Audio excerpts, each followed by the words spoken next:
After a marathon day of inaugural festivities celebrating his return to the Oval Office, President Trump behind the resolute desk signing dozens of executive actions, starting with perhaps the most controversial. So this is January 6th. These are the hostages, approximately 1,500, full pardon. What they've done to these people is outrageous. Pardoning nearly all January 6th defendants, effectively ending the largest investigation in federal law enforcement history. On January 6th, more than 140 officers were injured and Capitol property destroyed. The president had teased his plans to pardon at least some of the defendants, including earlier at the inaugural parade after greeting relatives of Israelis and Americans taken hostage by Hamas. I'm going to be signing on the J6 hostages, pardons.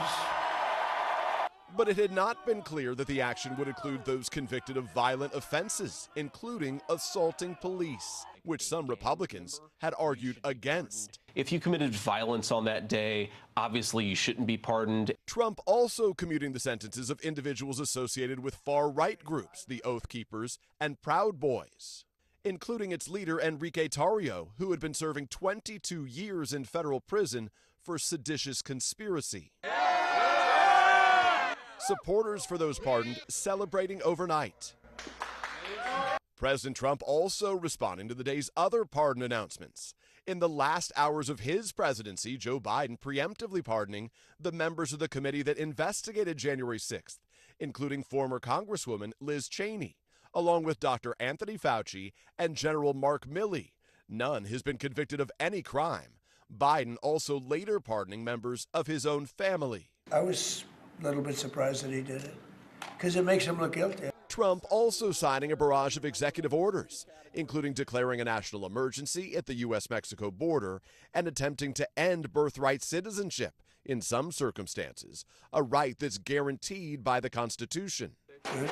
That's a good one. The inauguration day had started with unity between Trump and Biden, before Trump took his oath inside the Capitol due to frigid temperatures. I, Donald John Trump, do solemnly swear. In his inaugural address, Trump delivering this searing critique of his predecessor without ever mentioning him by name. My recent election is a mandate to completely and totally reverse a horrible betrayal.